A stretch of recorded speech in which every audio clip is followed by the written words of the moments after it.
Hello friend, मैं अभिषेक शर्मा आपका technical classes में स्वागत कर रहा हूँ। यहाँ पे अपन बात कर रहे हैं फ्लूइड मैकेनिक्स के चैप्टर नंबर 6 जो कि है आपका डायनामिक्स ऑफ फ्लो। तो इसमें जो प्रॉब्लम है 6.2 अपन उसकी बात कर रहे हैं। सबसे पहले तो देख लेते हैं क्या है प्रॉब्लम। उसने बोला है अ pipe through which water is following is having diameter 20 centimetre and 10 centimetre at the cross section 1 and 2 respectively. The velocity of water at a section 1 4 meter per second. So find the velocity head at a section 1 and 2 also rate of discharge. तो simple problem है, एक बार अपन देख लेते हैं। यहाँ पे diagram दे रखा है जिससे आपको इजीली समझ में आ जाएगा। तो आप यहाँ पे देख सकते हैं जगह पे आपको 1 सेक्शन और 2 सेक्शन दे रखा है। डायमीटर गिवन है, वेलोसिटी गिवन है। यहाँ पे डायमीटर गिवन है तो मुझे सबसे पहले यहाँ पे वेलोसिटी निकालनी पड़ेगी। तो आपको पता है कंटिन्यूटी इक्वेशन का फॉर्मूला होता है जो यहाँ पे लिखा हुआ है A1 B1 is equal A2 V2। तो सबसे पहले मुझे यहाँ पे इसका सबसे पहले मुझे यहाँ पे क्या करना पड़ेगा, इनका जो डायमीटर दिया है उससे एरिया आइडेंटिफाई करना पड़ेगा। क्योंकि सर्कुलर क्रॉस सेक्शन है तो A1 की अगर मैं बात करूंगा तो पाई/4 D1 का स्क्वायर हो जाएगा। यहाँ देख सकते हैं आप A1 की वैल्यू उसने निकाली यहाँ पे A1 की वैल्यू। तो A1 की वैल्यू जो हो जाती है आपके साथ पाई/4 D1 का स्क्वायर निकाल के, तो वो निकल के आ रही है 0.0314 मीटर स्क्वायर।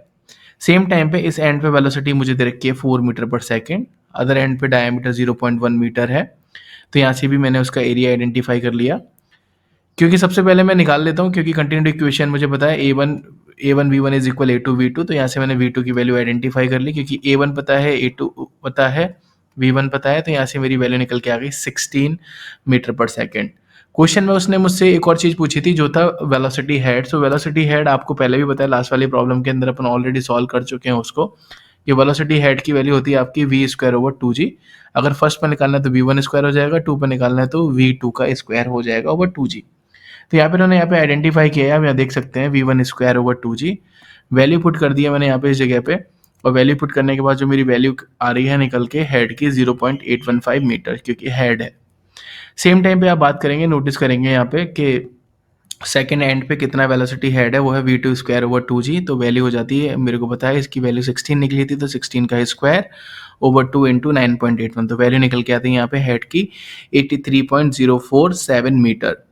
साथ के साथ उसने आपसे पूछा था कि रेट ऑफ फ्लो यानी कि डिस्चार्ज भी बताना है आपको। तो रेट ऑफ फ्लो की जब अगर मैं बात करूँगा यहाँ पे, जो रेट ऑफ फ्लो है इस केस के अंदर, वो है आपका A1 V1 का मल्टीप्लाई। तो दोनों का मैंने मल्टीप्लाई कर दिया तो मेरे पास आंसर निकल के आ गया आपके सामने 125.6।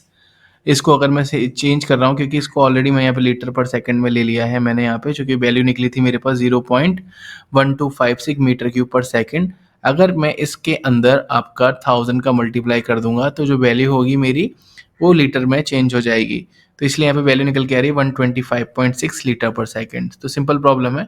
आपको अगर वीडियो अच्छी लगी तो प्लीज़ लाइक ज़रूर कीजिए। आप मुझे सपोर्ट भी कर सकते हैं इस QR कोड के ऊपर आप 1 रुपीज़ शेयर करके। Thank you so much guys, thank you.